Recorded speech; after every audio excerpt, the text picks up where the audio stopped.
na po itong itong chicken. Tapos parang napaliktad ko na po yung chicken.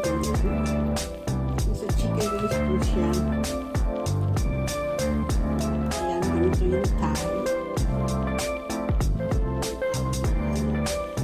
Ito. Nagawa tayo parang lollipop. Yan, ganyan.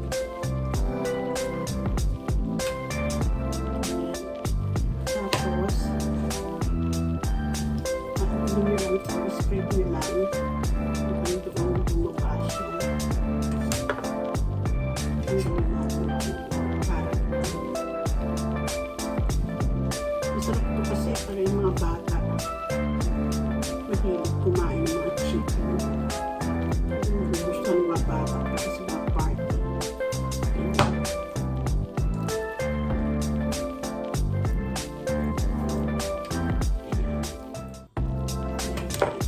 Tapos parang magpagkarin po natin.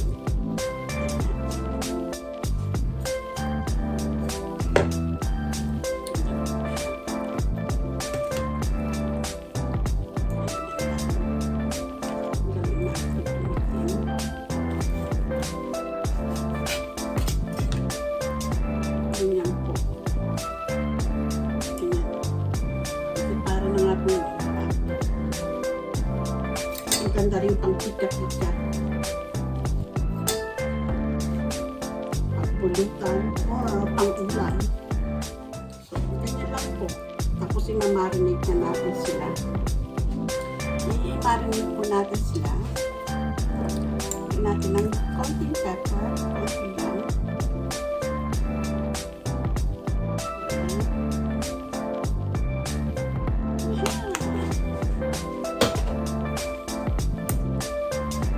Konting kaya na pepper. Maanghang, mas masarap. Tapos lalagyan po natin siya ng soy sauce.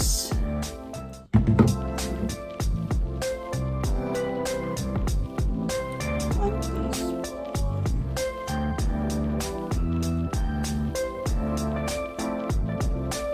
3 teaspoons of soy sauce. Mix po natin para lumasa. Masarapin. Mix ng mainam.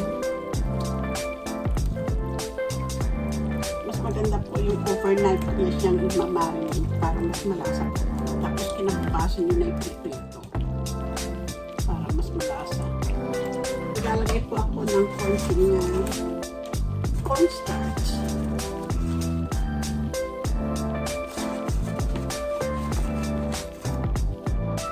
Tablespoon of cornstarch.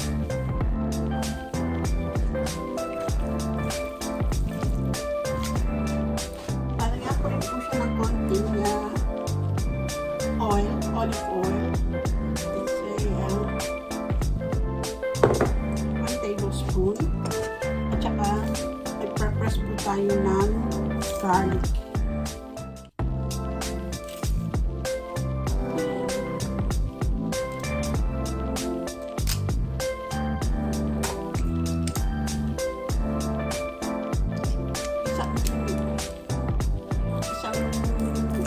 Ano lang po yun ang garlic.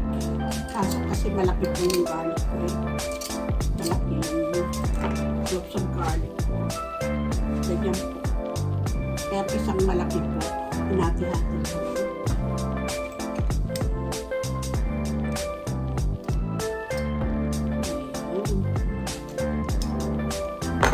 Malasa siya. Ngayon, hahaluin po.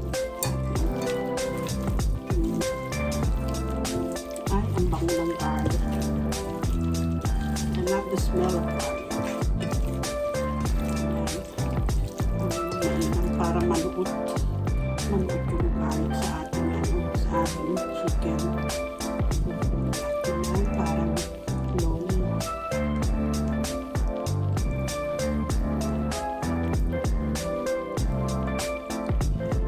Lagyan po natin siya sa fridge.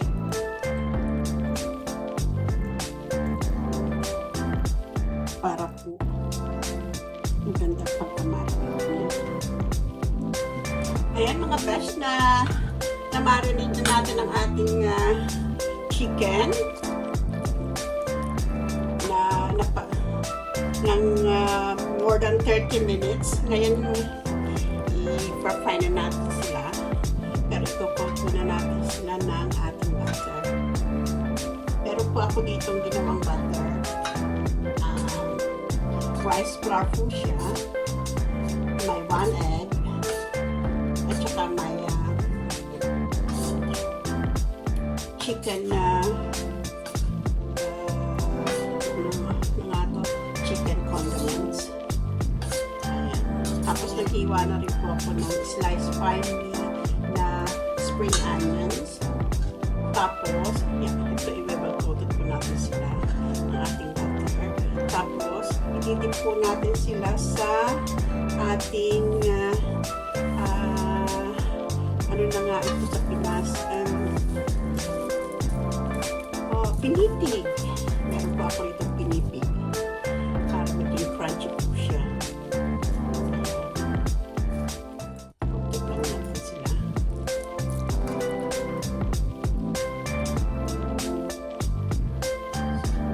Yung ating chicken lollipop.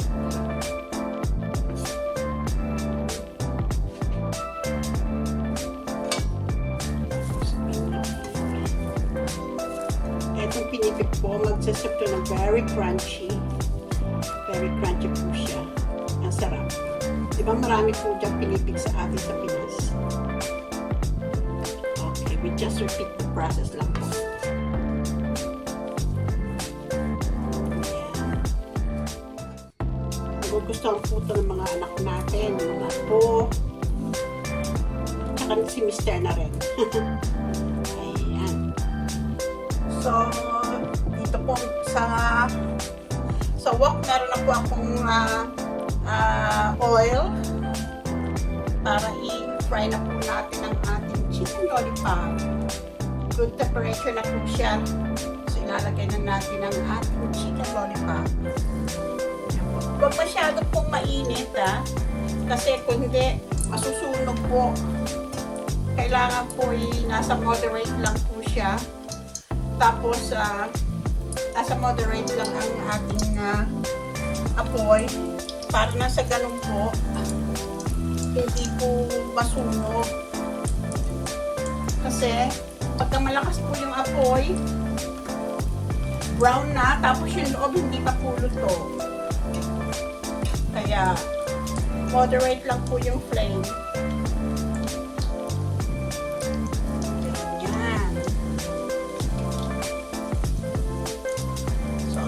No?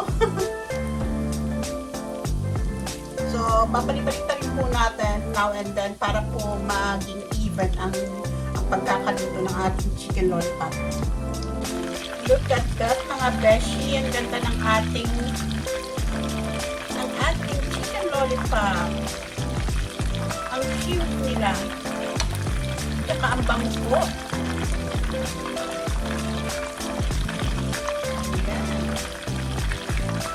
So, ganyan lang po. Ang ganda. Pagka hindi po masyadong mainit, ang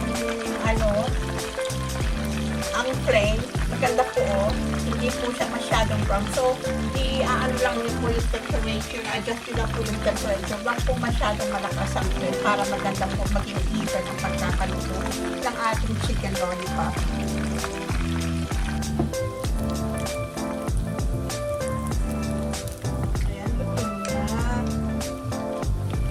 Palalamigin lang po natin ng konti bago tikman. Oh! Bago tikman. Oh, ang sarap. Ayan. So, eto na po mga beshi ang ating finished product. Ang ating chicken lollipop. Ang ganda po ng pagkakaluto natin. So, titikman po natin. So, tikman na po natin ang ating chicken lollipop.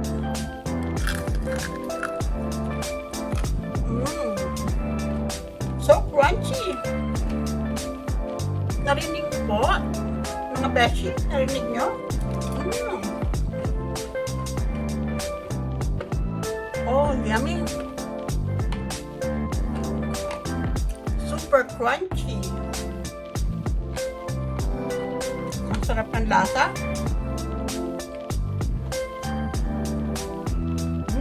Yummy. Very garlicky po. Garlicky flavor. Sausaw nga natin sa ating sauce. Yummy.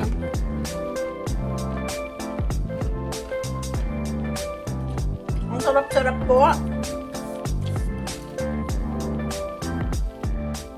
Sana po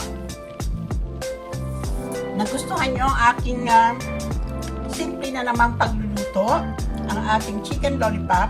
I-try nyo rin po mga beshi. Napakadali lang, super yummy. At may iba naman dahil gawa ng ating ginamit na pang coating, yung ating pinipig. Ang sarap, super crunchy po. Napakadali lang gawin. Tsaka maganda pong gawing starter or pang pika-pika pagka may party po kayo. Maganda po siyang i-serve. Oh, ang ganda po. Oh. Yan. Nagugustuhan rin po ito ng mga bata, ng mga ng ating husband, ng ating mga kamarites dyan. So, thank you for watching mga besh. Don't forget to subscribe. Yung mga hindi pa po nakasubscribe dyan, subscribe po kayo. Huwag na po kayong mahiya. Subscribe po kayo. Please, subscribe na. Thank you for watching mga besh. Bye! Happy cooking!